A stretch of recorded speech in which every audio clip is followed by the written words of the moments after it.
Изградена во 1972 година, клиничката болница во Битола конечно е во фаза на сериозна реконструкција која се одвива во две фази, внатрешно и надворешно.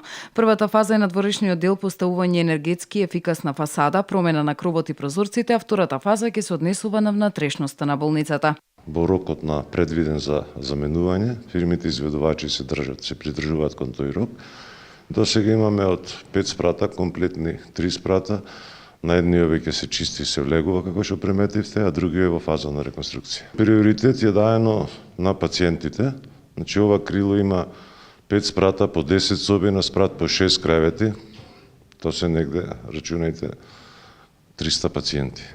Значи, се искористија добрите временски услови што досега не служија. Динамиката беше спрема временските услови, спрема можностите на фирмите.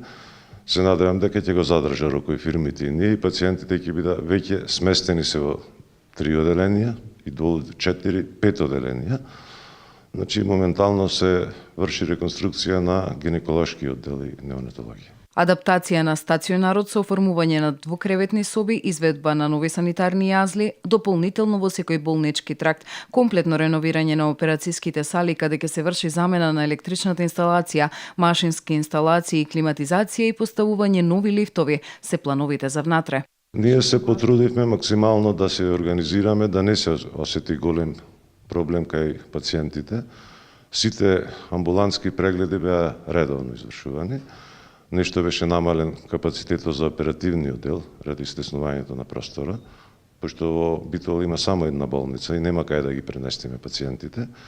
Ние внатрешно се реорганизиравме и се надевам дека со мала стрпливост и на пациентите и на колегите се ќе биде во најдобрите. Со реконструкцијата веќе се подига стандардот и квалитетот на болницата, се унапредуваат условите и обезбедувањето на здравствените услуги за пациентите од целиот регион и ќе се овозможат подобри услови за вработените. До октомври следната година овој зафат треба да заврши во целост. Инвестицијата за реконструкција изнесува 130 милиони денари. Со тоа што објектот ќе стане енергетски ефикасен, се проценува дека годишно ќе се прави заштеда само по основ на грејење од 170 милиони евра.